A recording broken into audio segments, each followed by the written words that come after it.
நண்பர்கள் அனைவருக்கும் சிற்றுணா தேடலின் அன்பான வணக்கங்கள். நம்ம சேனலை முதல் தடவையாக பார்க்குற நண்பர்களும் இதுவரைக்கும் நம்ம சேனலை சப்ஸ்கிரைப் பண்ணாத நண்பர்களும் நம்ம சேனலை சப்ஸ்கிரைப் பண்ணுங்கள். சப்ஸ்கிரைப் பட்டனுக்கு பக்கத்தில் இருக்கிற பெல் ஐக்கானை கிளிக் பண்ணி ஆல்னு செலக்ட் பண்ணிக்கோங்க. அப்போ தான் நான் அப்லோட் பண்ணுற வீடியோஸ் எல்லாமே உங்களுக்கு உடனுக்குடன் கிடைக்குங்க. இன்றைக்கி நம்ம இட்லிக்கு செட் தோசைக்கு ஒரு பெர்ஃபெக்டான காம்பினேஷனான வடகறி தான் செய்ய போகிறோம். வடகறி செய்ய தேவையான பொருட்கள்: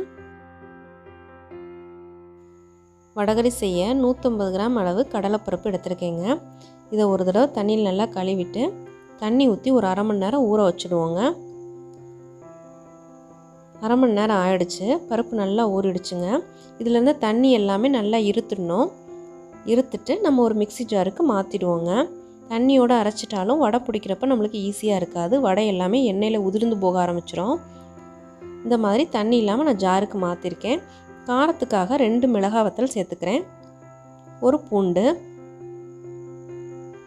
அரை டேபிள் ஸ்பூன் அளவுக்கு சோம்பு சேர்த்துக்கலாங்க. கொஞ்சமாக உப்பு சேர்த்துக்கலாம்.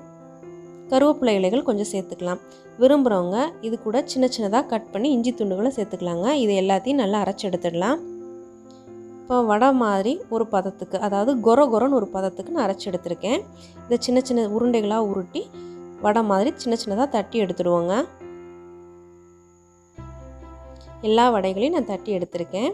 இப்போ நான் ஒரு பேனை ஹீட் பண்ணி வச்சுருக்கேங்க. அதில் 2 டேபிள் ஸ்பூன் அளவுக்கு ஆயில் சேர்த்துடலாம். தட்டி வச்சுருக்கிற வடைகளை நம்ம ஒன்றா அதில் சேர்த்துடலாங்க. நம்ம பொதுவாக வடை வேக வைக்கிறதுக்கு இட்லி பானை யூஸ் பண்ணுவோம். இல்லாட்டி நல்லா ஆயிலில் டீப் ஃப்ரை பண்ணி எடுப்போங்க. நான் இந்த மெத்தட் ரொம்ப எண்ணெயும் ரொம்ப கம்மியாக கன்சியூம் ஆகும். அதே நேரத்தில் நல்லா 2 பக்கமே நல்லா நம்மளுக்கு வெந்து கிடைக்குங்க. இப்போ நம்ம அதை ஒரு மூடி போட்டு மூடி வச்சுருவோம். 5 மினிட்ஸ் வரைக்கும் லோ ஃப்ளேம்லேயே வச்சு குக் பண்ணுவோங்க. இப்போ 5 மினிட்ஸ் ஆகிடுச்சு. மூடி எடுத்துடலாம். பார்த்தீங்கன்னா தெரியும், நல்லா வெந்துருச்சு. இதை 2 பக்கமே திருப்பி போட்டுருவோம். உங்களுக்கு நல்ல ப்ரௌன் கலரில் வரணுன்ற அவசியம்லாம் கிடையாது. லைட்டாக எல்லோ கலரில் வந்தாலே போதுமானது. இந்த மாதிரி மூடி வச்சு ஆவி ஏற்றி குக் பண்ணுறப்போ உள்ளே எல்லாம் வடையோட உள்பகுதி எல்லாமே நல்லா வெந்துருங்க.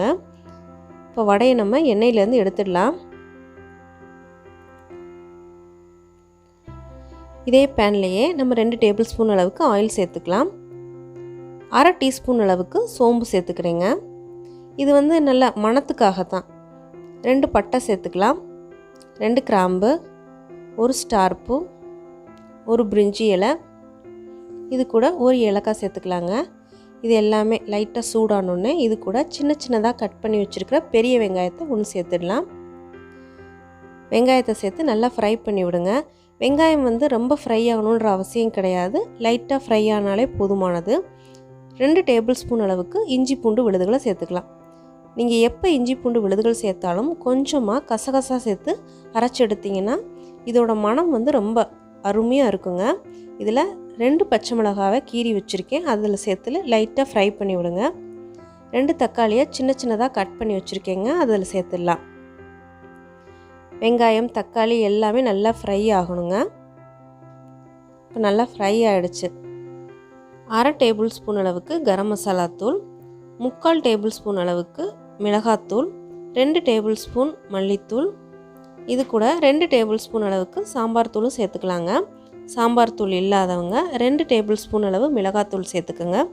1/4 டேபிள் ஸ்பூன் அளவு சோம்பு தூள் சேர்த்துக்கிட்டிங்கன்னா அது ஈக்குவலைஸ் ஆயிருங்க. இப்போ இது எல்லாமே பச்சை வடை போகிற வரைக்கும் நல்லா லைட்டாக ஃப்ரை பண்ணி விடுங்க. இந்த எண்ணெயிலே ஃப்ரை ஆகணும். ஒரு 2 மினிட்ஸ் ஃப்ரை பண்ணியாச்சு. இதில் நம்ம 2 டம்ளர் அளவுக்கு தண்ணி சேர்த்துடலாங்க. தண்ணி சேர்த்து லோ ஃப்ளேம்லேயே வச்சு ஒரு 5 மினிட்ஸ் வரைக்கும் கொதிக்க விடலாங்க. நான் ஆல்ரெடி வடை செய்கிறப்ப கொஞ்சமாக உப்பு சேர்த்துருந்தேன். இப்போ நம்ம உப்பு சேர்க்கணும். கொஞ்சமாக சேர்த்துக்கலாங்க. அதுக்கப்புறம் தேவைப்பட்டால் அடிஷ்னல் நம்ம சேர்த்துக்கலாம். இப்போ உப்பு சேர்த்து ஒரு கிளறி விட்டுக்கலாம். இப்போ அதை ஒரு மூடி போட்டு மூடி 5 மினிட்ஸ் வரைக்கும் நல்லா கொதிக்கட்டுங்க. இதுலேயே இதோட பச்சை வடை எல்லாமே நல்லா போயிடணும். இப்போ நல்லா கொதிஞ்சிருச்சு. பார்த்தீங்கன்னா லைட்டாக எண்ணெயெல்லாம் அங்கங்கே பிரிஞ்சு நிற்கிதுங்க. இதில் நம்ம கொஞ்சமாக புதினா இலைகளையும் கொத்தமல்லி இலைகளையும் சேர்த்துடலாங்க. சேர்த்து ஒரு கிளறி விட்டுருங்க. வடைகளை நான் சின்ன சின்னதாக உதிர்த்து வச்சுருக்கேங்க. அதில் சேர்த்துக்க போகிறோம். நீங்கள் உடனே சாப்பிட்ற மாதிரி இருந்தீங்கன்னா நல்லா வடைகளை உதிர்த்து விடுங்க. நீங்கள் ஒரு 1 hour கழித்து தான் சாப்பிடுவீங்க அப்படின்னா வடைகளை வந்து சின்ன சின்னதாக பிச்சு போடுங்க. அப்போ தான் ஊறி கிடைக்கிறப்ப வடை வந்து நல்ல டேஸ்ட்டாக இருக்குங்க. இது ரொம்ப கிளறணும்னு அவசியம்லாம் கிடையாது. லைட்டாக ஒரு கிளறி விட்டுருங்க. இதில் நான் அரை முடி தேங்காவை அரைச்சி பால் எடுத்து வச்சுருக்கேங்க. அதில் சேர்த்துக்கிறேன். இந்த மாதிரி தேங்காய் பால் அரைச்சி வடகறி செய்கிறப்ப ரொம்ப சூப்பராக இருக்குங்க. 4 இட்லி எல்லோரும் சேர்த்தே சாப்பிடுவாங்க. இட்லி பிடிக்காதவங்க கூட ரொம்ப விரும்பி சாப்பிடுவாங்க. இதை மூடி வச்சிடலாம். ரொம்ப கொதிக்கணுன்ற அவசியம் கிடையாது. லைட்டாக ஒரு கொதி வந்தோடனே கொஞ்சமாக கொத்தமல்லி இலைகளை போட்டு நம்ம அடுப்பு ஆஃப் பண்ணிடலாங்க. இதில் நான் கொஞ்சமாக கஸ்தூரி மேத்தி லீவ்ஸை போடுறேங்க.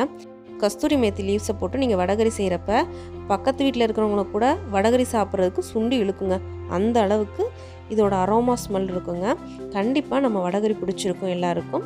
இது எப்படி இருக்குன்னு செஞ்சு பார்த்துட்டு எனக்கு கமெண்ட் பண்ணுங்கள். நம்ம வீடியோ பிடிச்சிருந்தா லைக் பண்ணுங்கள், ஷேர் பண்ணுங்கள், நம்ம சேனலை சப்ஸ்கிரைப் பண்ணுங்கள். சிறு உலாவோடு தொடரட்டும் சிற்றுணாவின் சுவைப்பயணம். நன்றி, வணக்கம்.